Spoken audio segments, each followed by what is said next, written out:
alors que Charles III et la reine consort Camilla sont attendus en France pour une visite officielle du 26 au 29 mars 2023, leur déplacement à Bordeaux, prévu le mardi 28 mars, pourrait bien tourner au vinaigre.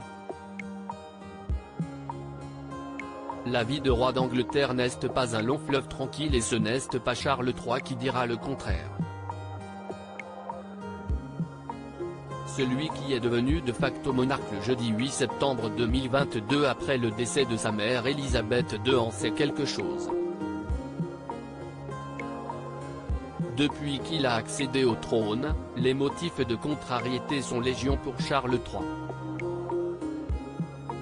De la publication des mémoires du prince Harry qui révélaient les blagues douteuses que faisait son père en public, au refus de stars comme Adele ou Ed Sheeran de chanter à son couronnement, le souverain va de déception en déception depuis le début de son règne.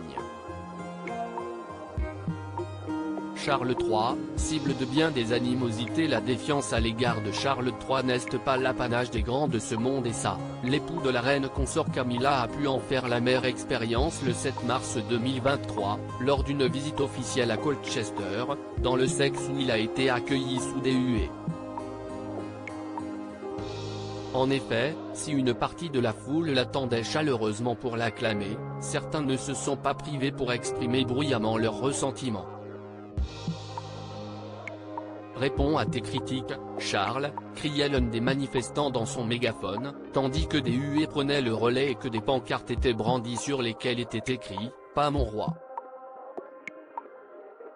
L'homme au mégaphone poursuivait ses invectives, « Pourquoi gâchez-vous notre argent? Vous ne croyez pas en la démocratie?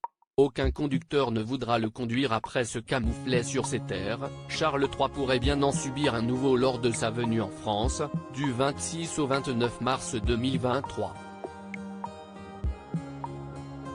Une visite officielle prévue de longue date que TF1 retransmettra en partie le 27 mars, mais qui tombe très mal, alors que des manifestations quotidiennes ont lieu un peu partout dans le pays pour protester contre le recul de l'âge légal de la retraite à 64 ans.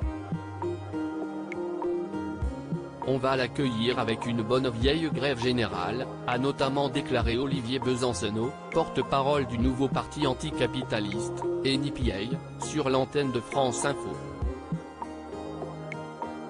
Quant au déplacement de Charles III et Camilla à Bordeaux le 27 mars, lui aussi pourrait s'annoncer plus compliqué que prévu, car le comité d'accueil s'annonce d'ores et déjà très hostile.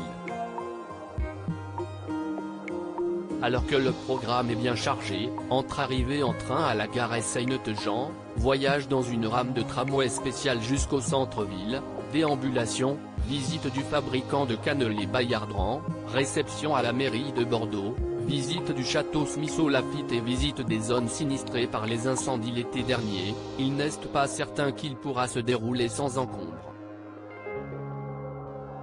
Aucun conducteur ne voudra le conduire, avertit déjà Pascal Messegheni, le délégué du personnel CFTC des transports urbains TBM, dans les colonnes de Sud-Ouest, avant d'ajouter, il y aura du monde sur les voies. S'il espérait pouvoir déguster un bon verre de vin lors de sa visite, Charles III risque plutôt de boire la tasse. À lire aussi Couronnement du roi Charles III, découvrez la playlist officielle, et improbable, des chansons de la cérémonie.